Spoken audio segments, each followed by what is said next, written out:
everybody. I'm Brady, and I am about to do a reading from my young adult novel, First Impressions. So, let me just kind of fill you in on where the story is going to begin.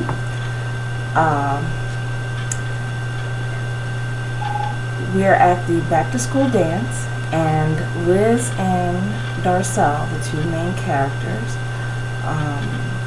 have already met once, and Liz has already sized him up and she thinks he's pretty much a jerk. And so they get to the back to school dance. She's there with her friends, he's there with his friends and one of his cousins, and let's just say the fireworks start here. So I'm going to go ahead and do a very short reading, not very short, but kind of short reading from Young Impressions, and I hope this makes you want to get up and buy the book. All right? And the story is told from Liz's perspective. Okay? Okay. The first week of school was a total blur. Between adjusting to waking up at the butt crack of dawn and trying to find the power switch to turn on my brain, which was slow returning from its summer break, I had just enough clarity to process that Saturday night had arrived, and the first mating game of the year was upon us, the back-to-school dance. I walked into the gym with my sister straggling behind. Jay-Z blared so loud the floor vibrated. Charles was lighting up the floor, dancing by himself and seriously going hard. He smiled, waving Jenny onto the floor, and she sashayed out on with her hands in the air, bouncing to the beat. Kat and Liz headed for a group of lower classmen holding up the walls. Everybody who wasn't dancing seemed to be sweating Darcel, but he paid them no mind, engrossed in his conversation with some girl standing beside him. I had never seen her before because she didn't attend our school. Charmaine would know who she was if I could find her. I wandered around the perimeter until I spotted her coming out of the bathroom. She strutted toward me, grinning from ear to ear in her new baby fat outfit. "Girl, it's about time y'all showed up," she said, locking her arm in mine and guiding me toward the bleachers. "How long you been here?" "Long enough to notice everybody's jocking our new star football players," I said, looking in the direction of Darcel. "Is that his girlfriend with him?" "No, girl, that's his cousin, Chanel. We met her yesterday at the house. They were all hanging outside throwing the football around." "She cool?" She shrugged. "I guess so. Seems a little ghetto." Speak of the devil, Chanel headed straight toward us. I figured she wanted to say hi to Charmaine, since they'd already met. "What's up, Charmaine?" "Hey, Chanel, I didn't know you'd be up in the spot tonight." "I didn't either. I'm staying with my cousins this weekend, so they asked me to hang with them." "Who's your little friend?" "Little? No, she didn't." "Oh, I'm sorry. Chanel, this is my best friend Liz." I gave her a limp wave. "Hey, nice to meet you." "Not so much." "Nice to meet you. Darcel told me he met you and your sisters the other day," she said, giving me the once-over, as if she was sizing me up.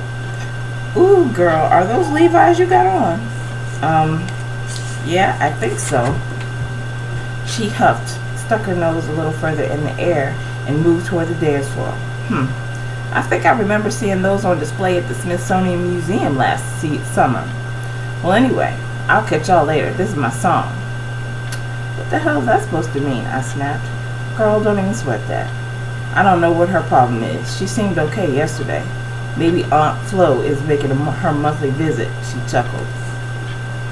As the night moved on, Darcel's monkey-funky attitude put everybody off. The fact that his family was rich and he would become a star football player couldn't substitute for him behaving like a total douchebag. He held up the wall and talked to the other guys on the football team for most of the night. He graced us with his presence a couple of times when he did some of the line dances. After they ended, he went right back to the wall. Charles, on the other hand, got along with everybody. He danced every dance, and it didn't matter what the girl's status was. Fat or skinny, rich or poor, pretty or butt ugly, he'd come to have a good time. Although he'd been the life of the party, he reserved all the slow dances for Jenny, and every single hating-ass girl at the party took notice. I smiled. It was so good to see them together and her so happy. What a difference between the brothers. One spawned by Satan and the other an angel sent from heaven to make my sister happy. I got my groove on a couple of times, but only a few guys came out on the floor, so I never stayed out for long. Given my fragile reputation, I couldn't be seen dancing with a bunch of girls. I took a seat on the bleachers near where Darcel was standing. Not by design, though. I gravitated toward that area because only a few people were standing there. Charles walked nearby, smiled at me, and continued to his brother. "Come on, man," Charles said. "I'm getting crunk as hell up in here. Stop acting like a little punk and get your butt on the floor." "Whatever, man." "I don't think so. You know I don't like to dance unless I'm with somebody I know." "Well, if you stop acting all salty, you might get the hookup." "Ain't nobody in here I want to be hooked up with." "Man, you couldn't pay me to walk around with your attitude. These girls are looking good. Some of them are super hot like her. Check her out. She's sweet too," Charles said, pointing to Jenny, who was talking with Charmaine. "You're dancing with the only hot girl in the room. Why don't you dance with her sister Liz? She's hot too if you ask me, and down to earth." "She's right there," Charles said. I turned around and accidentally caught Darcel's evil eye. He turned away like he was a vampire and I was a crucifix. "Man, I ain't dancing with that dyke. She don't do nothing for me. Go on back on the floor. I'm chilling." Oh, no, he didn't.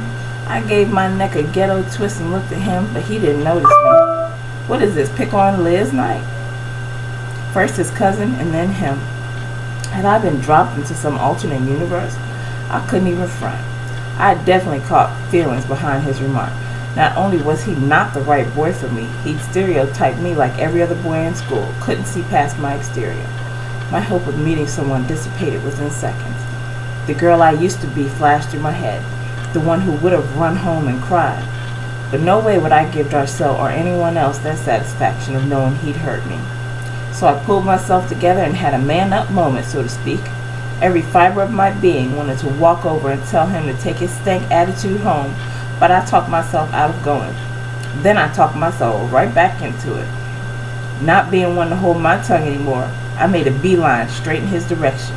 I'd cuss him out or my name wasn't Liz Bennett. Fully enraged, I stomped over to Darcel, ready to bomb him out with every 3, 4, and 5-letter curse word I could think of. How dare he insult me? He didn't know who he was playing with, but he was sure enough about to find out. As I charged on him, he caught my snarly-eyed scowl and brought his stance to attention, probably realizing I had caught wind of every funky word he said. In the midst of my fury, I felt someone tap me on my shoulder. I turned around, and through my angry fog, the words "hubba hubba hubba" hijacked my thoughts and almost slipped out of my mouth. The same guy I drooled over while I was talking to Coach Smith had appeared in front of me, Prince Charming in the flesh. "Hey, I was wondering, would you like to dance?" my Prince Charming said, looking like T.I. on steroids, all kinds of fine. Ooh-wee! "Sure," I said, playing it cool. I grabbed his hand and rolled my eyes at King Krabby. By chance, I caught Darcel and my prince giving each other the "I'ma kick your ass" think eye. The anger and tension in their gazes told me they'd met before and didn't like each other at all. Whatever they were beefing about, my prince wasn't to blame.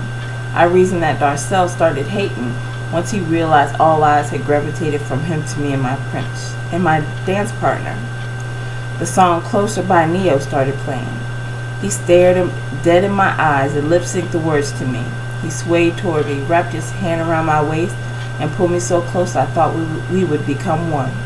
Chills traveled in places I didn't know I could feel chilly, and I got lost in everything. In him. Who was him anyway? Dang if I cared. Was anyone else in the room? I didn't know. I'd become entranced by his hazel eyes, which drank me in every single inch, nook, and cranny. No boy had ever lusted for me like he had. Boys always lusted after Jenny, but him, he wanted me. That is it. So that is a clip from Worst Impressions, where we see Liz's interaction with both Darcel and her meeting with Trent. And so the story goes from there. If you want to know what happens, you gotta buy the book. It is Worst Impressions. It is available on ebook on Nook, Kindle, Smashwords.com, which has most reader formats, including Kobo and all the rest of them. And then you can buy it in paperbook at Amazon.com. Worst Impressions by K.R. Brady. Pick yours up today.